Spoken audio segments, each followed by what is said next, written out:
Jane is a special education teacher, and she was having a rough go at work. She had a new student, Timmy, who was extremely challenging. Timmy would bite, hit, and scratch. By the time he went home, Jane found that all she wanted to do was eat. It didn't help that the cabinets at school were stocked with snack foods for the kids.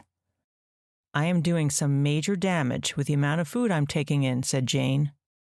"I can't seem to break this pattern. I know I need to find and use some strategies and create a new habit." Noticing a pattern in your day that trips you up repeatedly is super helpful. When a certain set of events leads to overeating several times a week, it's almost like a habit, a learned response.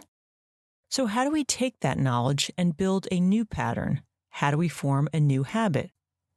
In this case, it's even a bit more tricky, because the habit we are trying to form involves not doing something. In this case, not snacking. When you think of habits, you might think of something as simple as brushing your teeth. In that case, you are practicing doing something every day at a certain time or transition point. For example, before bed or after a meal. It is helpful to add new habits onto an existing habit, something you are already doing. Let's see. When I change into my PJs, I will wash my face and brush my teeth. Sounds simple enough, right? But what if the thing you are trying to do involves not doing something? In this case, not eating. What is the best way to start a new habit, in particular, one that involves not doing something? This is the Breaking Up with Binge Eating podcast, where every listen moves you one step closer to complete food freedom. Hosted by me, Georgie Fear, and my co-coach, Mary Claire Brescia. In our Breaking Up with Binge Eating group coaching program, Georgie shared a paper by Lally and Gardner from 2013 titled Promoting Habit Formation, published in Health Psychology Review. This paper discusses evidence-based techniques for forming new healthy habits and breaking existing unhealthy ones. Let's break down their recommendations. The paper describes 6 steps to form a new habit or to break a bad one. The first step is to come up with a plan. Identify what you want to do in a particular situation and the cue. In other words, when X happens, then do Y. It is more effective if the cue is an event and not a time, right? It may be hard to remember to do something at 3:30 p.m. It is easier if it follows some regular action in the course of your day. But what if your plan is to not do Y? If X happens, then don't do Y. What if the goal is to stop doing something in response to a cue? In that case, it is better to substitute a specific new behavior than just trying to inhibit an old one. All right, so that is a ninja hack. Let's remember that. 2. Anticipate any challenges that might get in the way of doing your plan. For example, if your plan is to take a walk outside after lunch, what will you do if it's raining? 3. It is helpful if the environment supports the new behavior. So if you're trying to avoid snacking, it would help to keep the plate of cookies off the kitchen island. If you want to walk first thing in the morning, it would help to lay out your clothes and sneakers the night before. 4. Reminders are helpful. I'm sure we can all identify with having a good intention to do something and then just forgetting to do it. 5. Monitor your progress. Now, this is helpful so you know whether or not your plan works. This is not a judgment about you as a person or your capabilities. This is just like data in a science experiment. The last step, 6, is to find a sense of satisfaction in doing the new behavior to help to keep it going. This sounds a bit vague, doesn't it? What does it mean to find a sense of satisfaction? I think of it this way. When you have succeeded at your plan, notice how good it feels. Really notice. Conjure up the good feelings and splash them on yourself. You may feel proud of making a change or keeping a promise to yourself. You may feel physically well.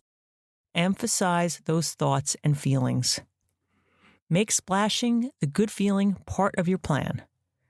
Maybe you do this when you monitor your progress.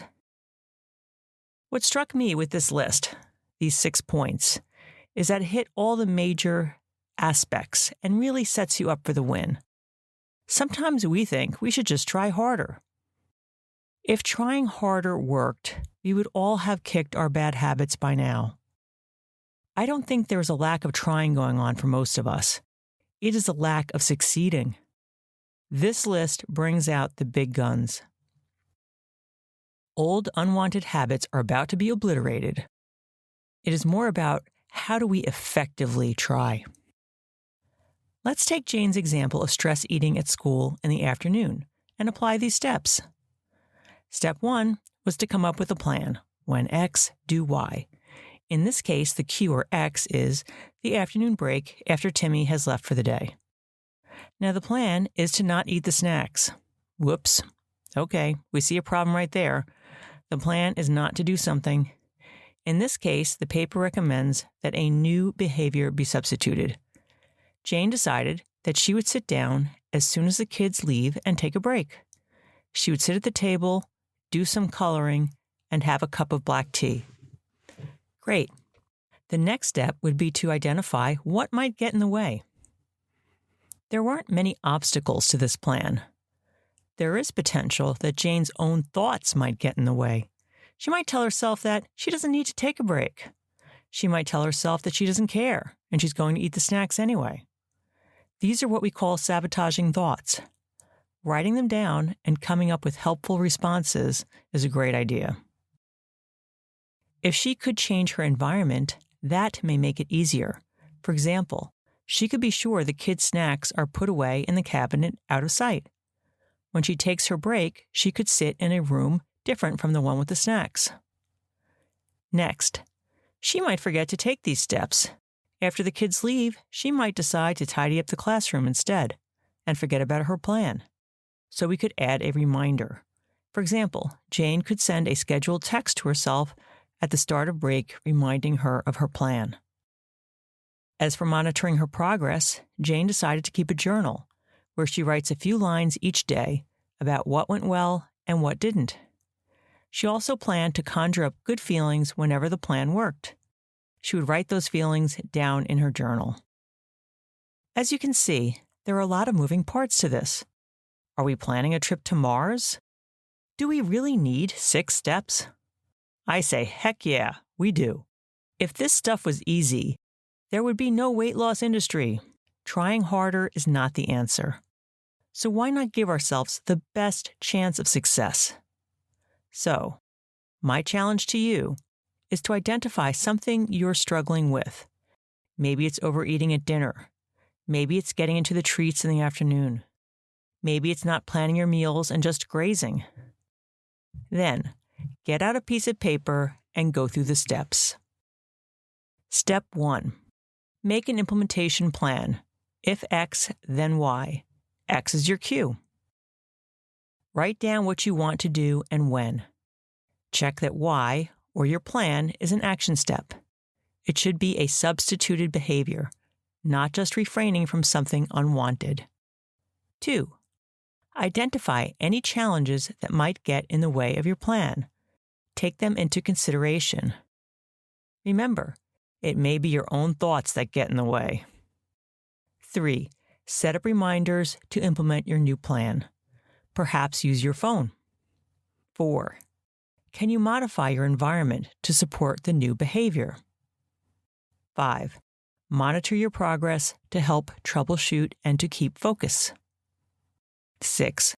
Cultivate a sense of satisfaction in the process. This is kind of exciting, right? A plan like this sounds doable. And keep in mind that you may need to tweak the specifics based on your experience. I hope you found this to be helpful. Get out there and form some new habits. See you next time.